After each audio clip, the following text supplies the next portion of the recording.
Wherever you are on the planet Earth at this particular moment, even if you're in the sanctuary, just look around and see who you're swimming with in this ocean of devotion. See who's with you in this vibrational frequency, and be aware that we are exponentially magnifying the power and the presence and the love and the beauty and the intelligence of God Almighty, God all beauty and God all joy. That we are coming together in alignment with the truth, capital T, truth. That our life is an emanation of the only life that there is. And as we are together in community that's spread all around the globe, then every single being is representing the presence of God right where they are and making a difference in the world. Do not believe for an instant that an individual that's sitting at the altar of prayer at this moment, the altar of joyful celebration of their oneness with God, is not making a difference in the world, because it is. Because the world is the condensation of vibrational frequency of opinions, points of view, projections, perceptions, positionalities that are coagulating as a world experience or as a global race thought. So an individual opts out of that and enters into a field of love and beauty and intelligence and begins to lift their vibration into that frequency. They are vibrationally changing the world. So you're making a difference. Say out loud, if you will, my life is making a real good difference. As I'm changing my mind, the world is changing right now. So just begin to feel that you are not powerless, regardless of what you may see going on in the lowest common denominators of the human experience. You are representing the power of God. So when we understand the theme of this particular month is where we are coming from, the question is, where are you coming from and what do you represent? Last week we worked with the greater awareness of that each and every one of us are coming from the eternal presence of love and beauty and intelligence, a timeless life. That's where we're coming from. There was a theological perception many years ago that would say that we're coming from God and are on our way back to God, but you've never been separated from God, so you're not going back.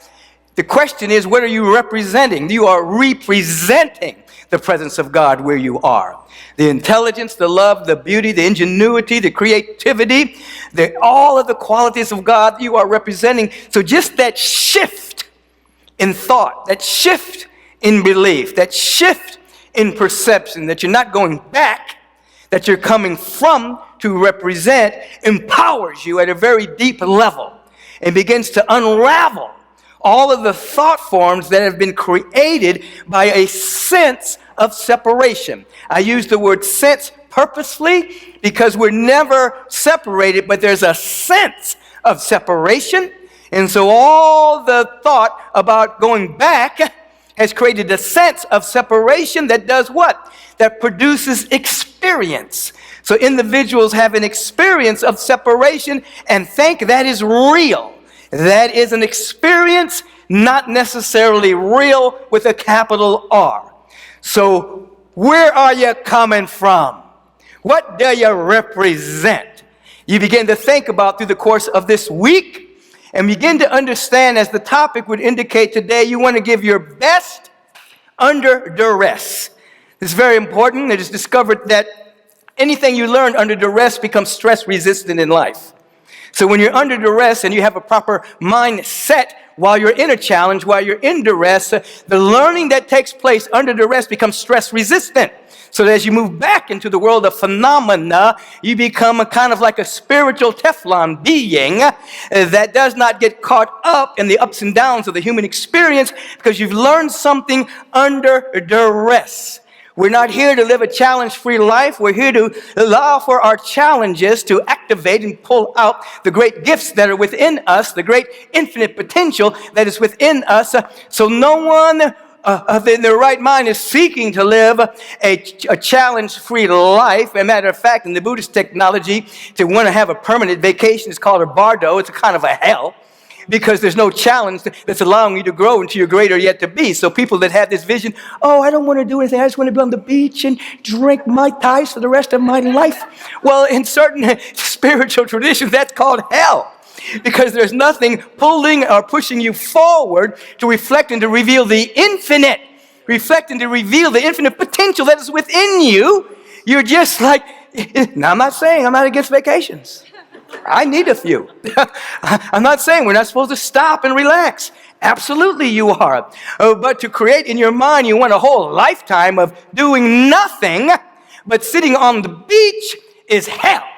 Because your soul is not getting the challenge, or your humanity, your human consciousness, your human incarnation is not getting the challenge, allowing you to activate your gifts, talents, and capacities, and for more life flowing through you.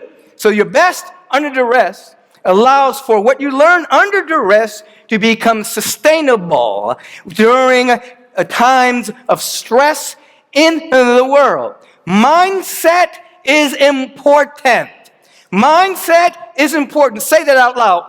Mindset is important. So your mindset, in order to be your best under duress, the mindset is that when challenge is afoot in your awareness, something within you has to begin to have an inner mantra of what blessing is underneath this challenge. What is my growth underneath this challenge? Not how am I going to get rid of what's happening, but what is it within me that is seeking to express itself? What is it? What is the gift underneath this particular challenge? That is a mindset. And we're going to come back to these. And then a part of the mindset must be the elimination of the thought, this isn't fair. Oftentimes, people are going through changes in their life, and they'll say, well, this isn't fair. This isn't fair. Well, guess what? It's happening. There's nothing to do with fair. It's happening. And to ask the question or to say this isn't fair places you smack dab in the frequency of victimhood. So you don't ask, is this fair? Whatever's going on, that's the way it is in the experiential realm. So you let go of, is this fair? You move into the consciousness of what should I do about it? You ask yourself, what do I want to be? What kind of person do I want to be? Now, that's when you ask, what do I want to be? Rather than what should I do about this? Your state of beingness begins to be enlarged, and it compels you to do something from an expanded state of being. Interesting, what's happening here? You begin to have a vibrational reference to your miracle zone. What does that mean? Scan your life, and you will begin to see throughout your life there have been major and minor miracles in your life. There have been things where you knew you couldn't get out of it. Your back was against the wall. You were at your wit's end, but then incrementally or suddenly a way was made out of a no way. Now, the surface mind that is addicted to the phenomena of negativity often goes over all the bad things that have happened to you in life. You are retraining the mind so that you have a reference point to the miracles that have happened in your life. That vibratory frequency of the miraculous combined with what kind of person do I want to be while I'm on the planet. This is important because when you're in the midst of it, you're not really asking that question. You just want to get rid of whatever's happening or get rid of whatever is happening. You know what I'm talking about. Or you want to say, oh, this isn't fair. Why is this happening? Or you may not be able to ask the question of what this challenge, what advantage is it bringing to me? I was thinking about this as just to give a sports analogy, I was thinking about the fact that the first couple of years of Steph Curry's career, he broke his ankle. He messed up his ankle really bad. And subsequently, the advantage that came out of that was that he began to develop his lower extremities, and he began to change his shot in order to compensate for what had happened to his body temple, and he became the greatest shooter in NBA history Because the advantage came from the challenge rather than it's not fair. Why did I get hurt? Why is this happening to me? It was the person's fault that fell on me. No, he changed it into an advantage. That's just a sports analogy. And so we want to be in the mindset of there's a gift underneath the challenge. We want to be in the mindset of, we're not asking anymore, is this fair? It's happening. We don't want to ask quickly, what do I have to do? We want to ask, what kind of person do I want to be? Who do I want to be? And we want to begin to reference all the times in our life where goodness and spontaneous goodness took over. I'm telling you what I do in my own life. When there's a challenge, where there's something that appears to be daunting, I begin to remember, not just mentally, but vibrationally, the moments of grace, the moments of giftedness, the moments of just a total remembrance of, oh my God, God is real. The Spirit is real in me. Love is real in me, regardless of what the appearance might be in any given moment. Oh, I remember that. Oh, yes, everything is not only going to be all right, everything is all right. I just need to remove the obscurations from my mind and my emotionality that I may see it. And then we become strong enough to hold, obviously, the frequency of love, but we begin to be strong enough to when we ask the question, what kind of person do I want to be? And we bump into kindness. We bump right into it. Now, in 1828, when the Webster Dictionary, I think came out, the meaning for kindness was the being disposable to do good to another and to grant their wishes, disposable to do good and make them happy, and to grant the wishes that would make their life better. In other words, we're not talking about being nice and polite. Kindness is a different frequency. Politeness and niceness it's kind of just, going along with what's going on in the world, or going along with what's going on in your relations and not trying to ruffle the waters. But kindness is about connection. So when we ask those four questions, something is born within us, and we begin to be more kind, meaning we want connection, and we're asking the question, how can I make this person happy? How can I assist them rather than I'm just going to be polite and go on by? This is the dynamic that takes place in our livingness that takes us way beyond being polite, way beyond being simply nice in the world. And so we bump into, you heard the reference to Viktor Frankl earlier in the reading, man's search for meaning, where he inextricably brings the whole teaching that regardless of the circumstance you're in, you get to choose your attitude. Regardless, Holocaust, he got to choose his own attitude.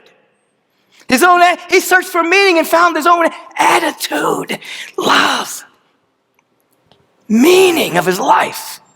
We bump into Maya Angelou. I know why the cage bird sings. And she was famous for saying in substance that people remember how you made them feel, not just what you did. This is very important because when you cross over from this particular dimension of time and space, having a physical body, and then life is eternal. You don't die. You just transition into a different room in consciousness. And I said this earlier in the service, there's no judgmental God saying, oh, you did this, you did that. I'm going to get you. You're going to eternal hell. No, we put away that kind of immature religiosity. And we understand that the power and the presence and the love of God, which is love itself, has no judgment, that when you pass over, you're in a field of divine love. But you do judge yourself, and you do get to experience every moment of how you made someone else feel. You hear that? You get to have a direct experience of how you made someone else feel. over and over again. Daniel Brinkley talks about this in his book, Saved by the Light, as he was, a contract killer for the CIA at the time, and he killed a few people. And he talks about in his book that he had, in his death, he had direct awareness and feeling of the experience of everyone he hurt. From his consciousness, from the consciousness of the person dying, consciousness of the sadness of the family members, consciousness of the hole that was left because that person did not have an opportunity to fulfill their mission on the planet, or all the love, you hug somebody authentically. You have a tendency, or you'll have an awareness of experience, everything you made someone feel. So Maya Angelou reminded us about that. Dr. Howard Washington Thurman, he comes to bear in my mind today when he talks about the strength to love. So we're talking about, who do I want to be? You want to be purposefully kind under duress. It's hard. Purposefully love under duress. It's easy when everything is going right. But when it is topsy-turvy, the ego comes in and says, this isn't fair. Why? They're wrong, I'm right. But you're developing a strength. Learning under duress. Your best. And when we talk about best means wholeness and wellness. So when you tap into the vibrational frequency of the miracle zone and remember that, you know what that is? You're tapping into your real self. That's your real nature. Your real nature is love. Your real nature is, woo, God, everything is working together for good. Your real nature is, God is for me, there's nothing against me. Your real nature is, oh my God, you're learning under duress to tap into that. It is easy to do that when everything is going well. It is easy to do that when everything is, here's a word, hunky-dory. Not my language. Somebody's coming through here. I don't know. Some old sage from the 1800s, everything is hunky-dory, but you begin to tap into that miracle zone. It's not an external thing happening. You got to know that you're tapping into you. Hear this. You are tapping into you. You are not merely the image and likeness of God. Your life is the life of God. And you have the capacity to reflect the infinite. As your thinking moves from thinkingness to real thinking, participate in the realm of ever-expanding good, and this happens more quickly. When you are under duress, when there's a challenge happening, look back over your life. And you'll notice the moments that you grew the fastest was a moment when you were in the midst of a challenge. When you had to grow wings and fly. When you were about to go over that crevice. And so if we just build that into the mindset, and it becomes a part of our heart set, it becomes a part of our mental intentionality, and then it becomes a part of our cellular vibratory frequency. So the mind and the heart, which is the same thing from the Sanskrit vibrational frequency. So we have to have that as a mindset. Here it is. What gift? The universe is progressive. It's always seeking to expand. It's always seeking to know itself through us. So every challenge is bearing a fruit. It's bearing fruit. What's the blessing that's trying to happen here? This is a mindset you have to train yourself in. What blessing is trying to happen here? What blessing? We're not proclaiming this isn't fair. Life isn't fair. Why isn't life fair? Well, life isn't fair. No. Whatever's going on is going on. It doesn't matter how it got there. It's all operating by law or misuse of law. It's the law on the Newtonian consciousness. It's the law of cause and effect. It's a thought of condensing itself into experiences. It's the race consciousness out picturing itself as all manner of things happening in the world of phenomena. We can go through all kinds of consternation as to why anything particular is happening. It's part of karmic propensity, unconscious and conscious decisions we've made by omission or commission. We can go into all of that. But we will not go into this is not fair. We will not place ourselves in the victim and say this isn't fair, you see.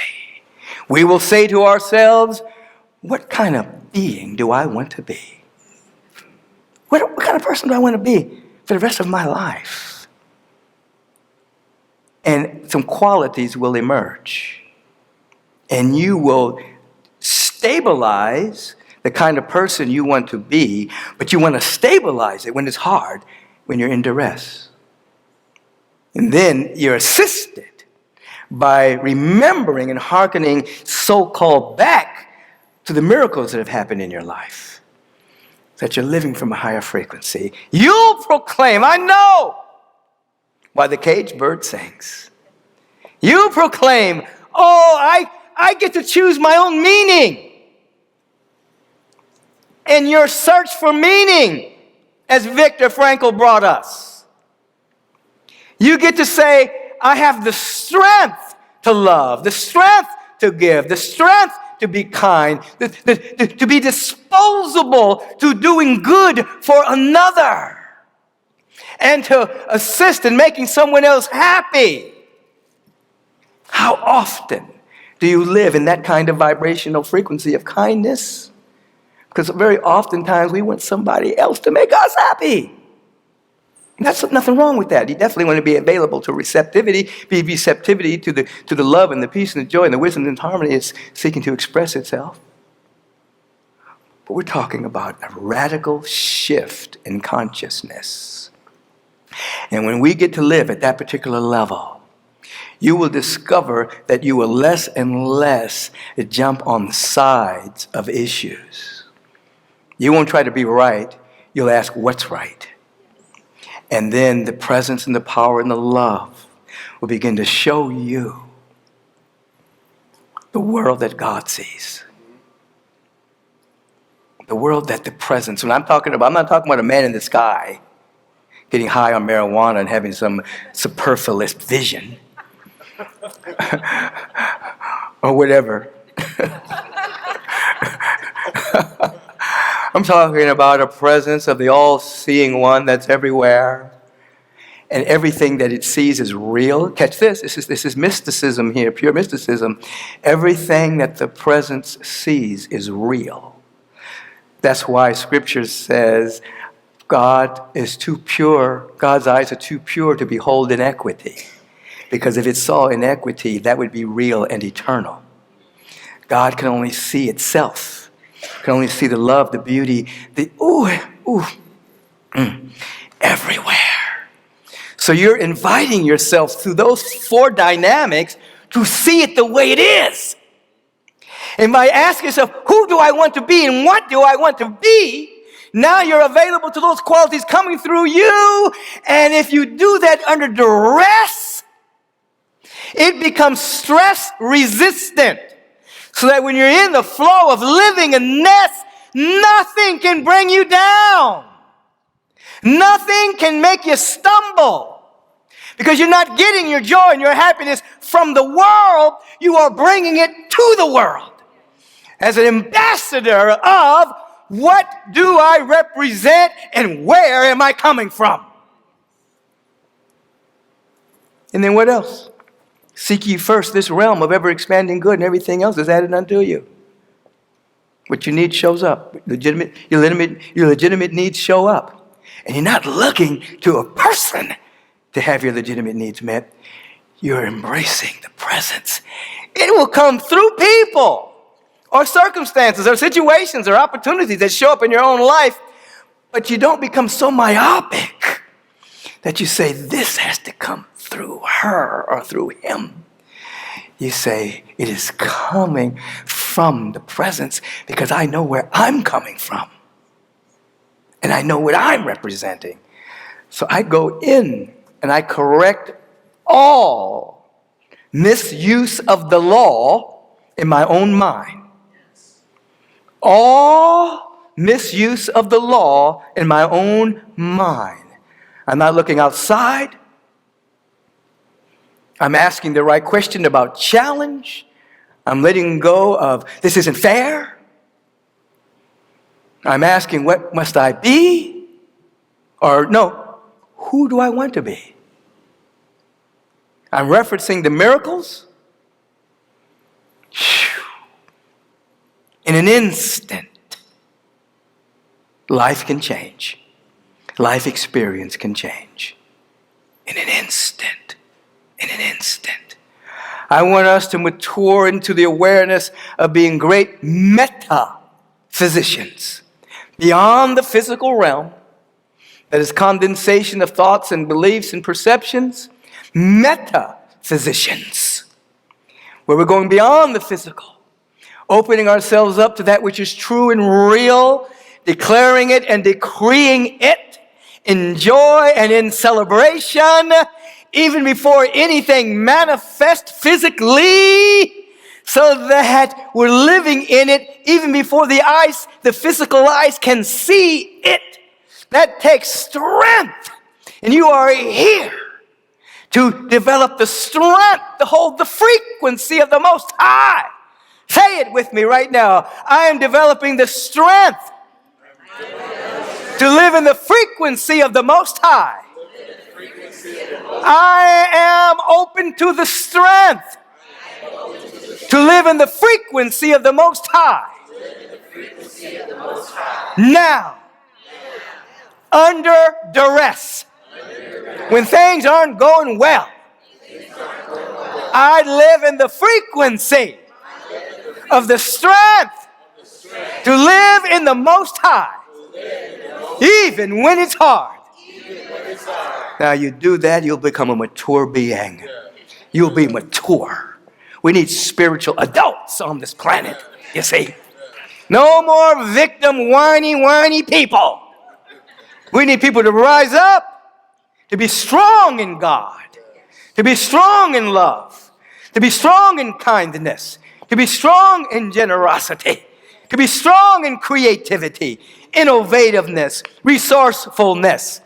You know, I was reading a research project that said, in substance, that a child that grows up with some degree of trauma becomes more resilient and innovative and entrepreneurial than people who do not have any trauma. But they went on to say that if someone has too much trauma, it's not good, or they have no trauma, that's not good. But right there in the middle, if you got a little dysfunction in your family, you're doing all right. You got a nice place to grow from. You got a little dysfunction. You had some things to work through. Your mother and father weren't Ozzie and Harriet or the Cosby family.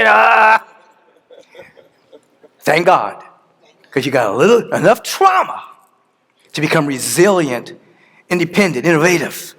You see. Look at your life differently, and you will change the past. Yes. I'm telling you something here. Change your perspective and you'll change the past.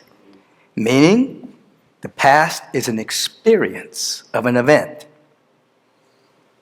But that experience, if it was less than love, was an experience but was not from the eternal. It was a lesser degree of the eternal.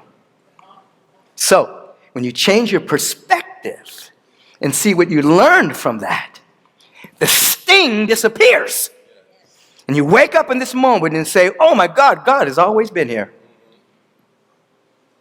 Yesterday, today, and forever it's here. I better stop talking now. But I'm feeling so good. Take a breath with me here. Release. Are you willing to be strong?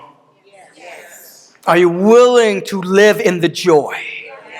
Are you willing to live in the vibration of forgiveness? Yes. The vibration of kindness, yes. Compassion, yes. Beauty, yes. Loveliness, Divine peace. Peace is not the absence of conflict. It's a dynamic of harmonizing good that expresses through you even when there is conflict. So when we hear that song, what the world needs now is love, that's true. That is true.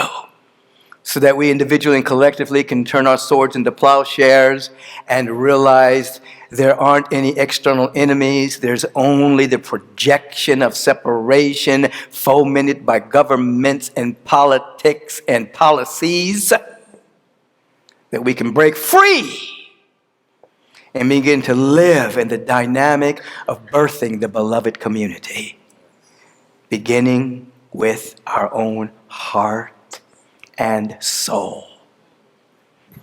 Time check? Yes. Because I will go into the eternal and keep speaking. Now, again, take that breath with me here. Release. Once again, inhalation. Release. Inhalation.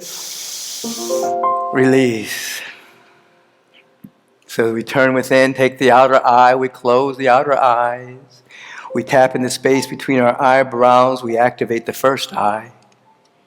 Sometimes it's called the third eye, but because we are a spiritual being first, human incarnation second, this is our first eye. It needs to be reactivated, that we may begin to see the way it really is.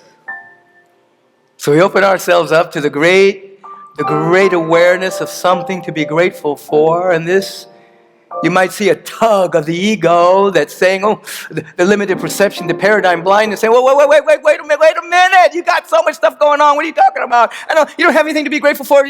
Tell it, quiet down. Be quiet now. I'm governing my own awareness, not you.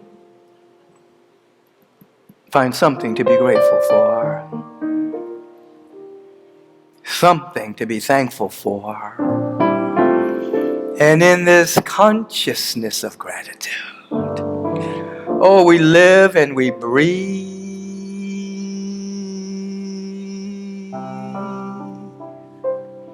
in the atmosphere of love and beauty. So grateful to be alive. Life itself. Oh, our perceptual windows are becoming clean again. We're being born again into another dimension of life, a higher dimension of the frequency of our real self, our real nature. This is the real born again consciousness. It's happening now.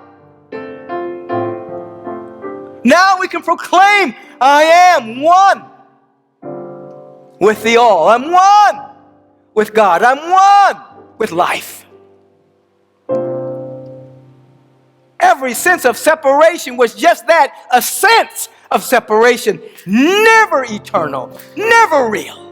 I'm awakening. And in this consciousness of awakening, I feel my oneness with the presence, and I have the inclination, the intentionality to declare and decree a thing. I declare and I decree and I announce and I affirm that all of life is rushing through us right now. It's a dynamic peace that passes human understanding, a deep sense of wellness and well-being, harmonizing prosperity, perfect health, dynamic joy that does not come from the world. Therefore, the world can't take it away. It comes from our intrinsic nature. It's within us, pushing itself into expression through our willingness to be more than we ever thought we could be. We're more than the sons and daughters of our parents. More than where we were born. More than what country we came out of. More than our past religious upbringing. More than the schools we've ever been to or not been to. Oh, as Ernest Holmes says in that textbook, we are the thing itself. We are the life itself. undeniable, eternal, incorruptible, forever, forever, forever, forever, forever, unfolding to reflect and to reveal the infinite.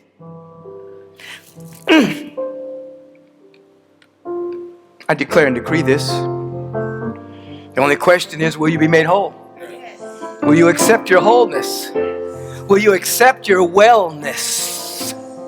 Are you beginning to wrap your heart around the kind of individual you want to be? Okay, hold on to that. You want to begin to just let your soul speak to you. What kind of being do you want to be? Do you want to be an individual that is kind, that is disposable, to making someone happy? Just at your own examples, what kind of being do you want to be in the world? And don't play with, it's not fair, I can't do it. No. What kind of being do you want to be? You hold that frequency and that mindset and that heart set, and you learn to sustain it through spiritual practice, even under duress. Your best under duress becomes resistant to stress. Ooh, that rhymed. Your best under duress becomes resistant to stress. Whatever you learn under duress becomes resistant to stress. We feel that in our bones now. Help me feel that, Brother Ray. Give me a few seconds of.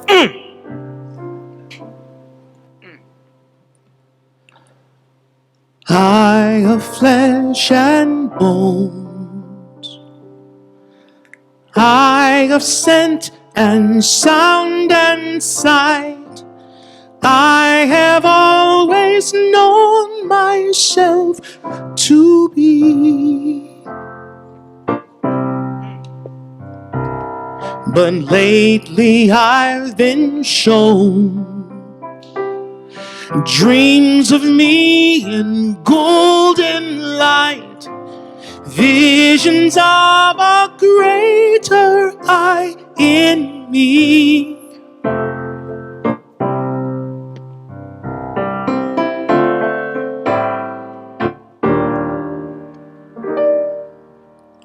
Instead of holding to old self-esteem now,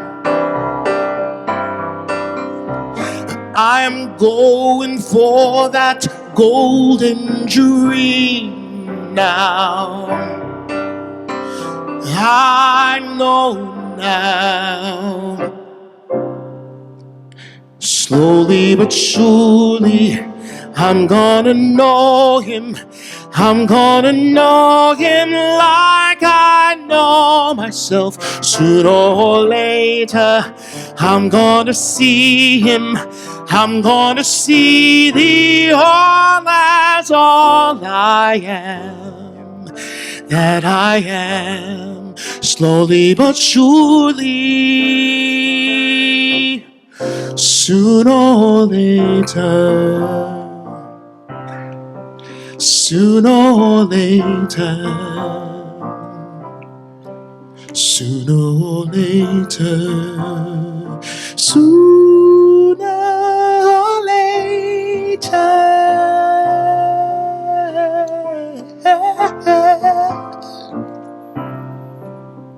Sooner or later, we're going to release the greater expression of our lives. It might as well be now. Say out loud, it might as well be now. What about right now?